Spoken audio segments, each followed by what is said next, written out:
There are many things to think about when you're creating a character. My name is Betsy Byars, and I'm a writer. The thing I love the most about writing is creating characters, very real characters. It's not easy, but it's fun because you have to make many decisions about the characters.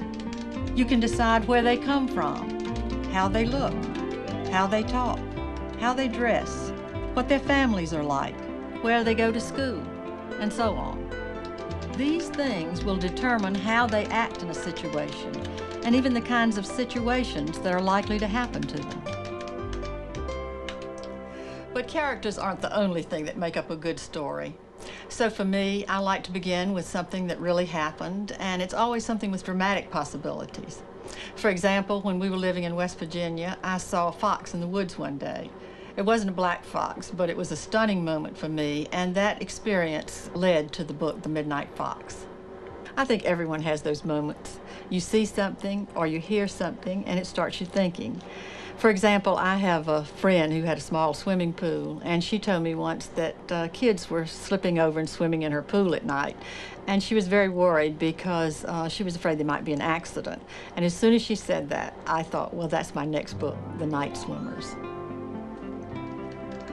So somebody tells me something, or I read something, or I see something that I think I can work with, and as soon as I get an idea, I don't wait for the plot and the characterization. My whole objective is to get something down on paper as fast as possible, because until I have something down on paper, I don't have anything to work with. The characters evolve very slowly. But once I get to the point where I know what they're thinking and can predict what they're going to say, I know I've got them. I've got real characters. All my characters are composites.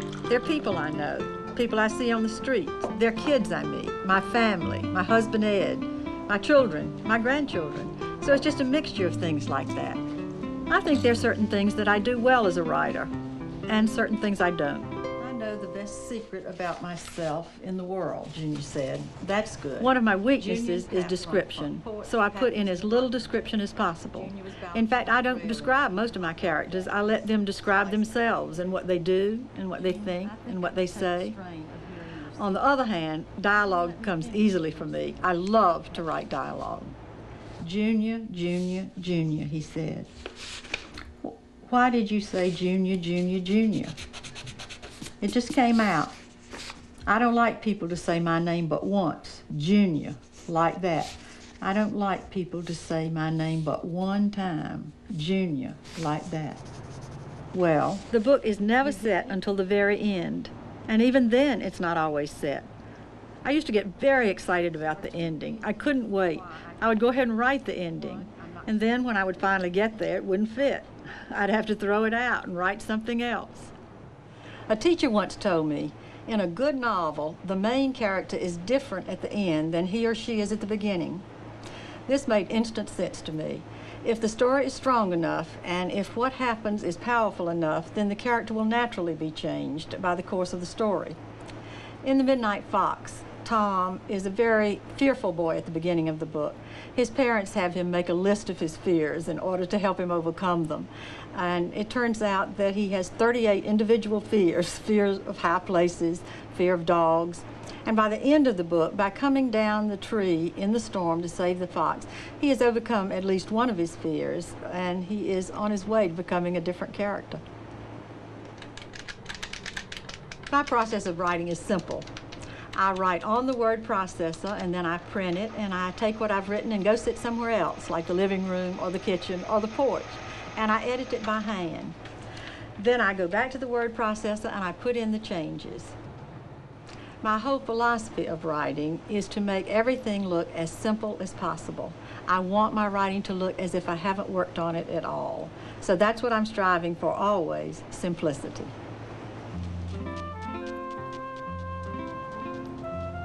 The longer you work as a writer, the better your instinct becomes. Your instinct tells you when you're telling the story too fast or too slow, and when I finally get it to where I think it's perfect, then I'll send it to my publisher.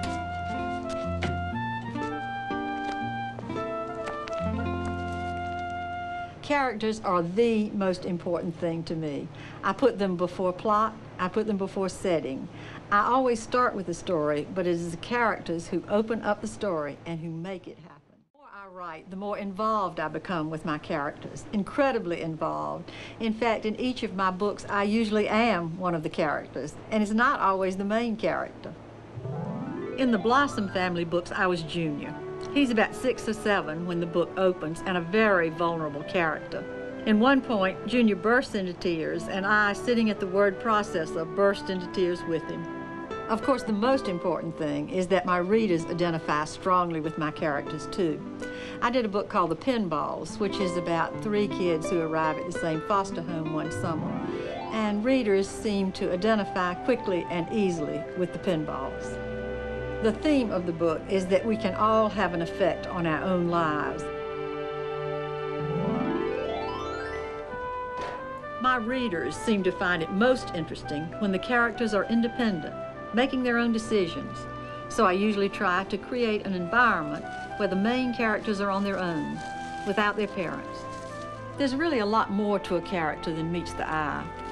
The writer has to know not only how the character looks, but what makes him or her think and act as a person. What were they doing last year, 10 years ago? Because these things will affect how the person will behave and what the person will say today. Writing is a little like solving a puzzle. As a writer, you put the pieces together. You learn what motivates you, you look at what motivates other people, and in the end, it all comes together when you create successful characters. So in that way, writing, creating characters, is a great way to get to know yourself and the world around you.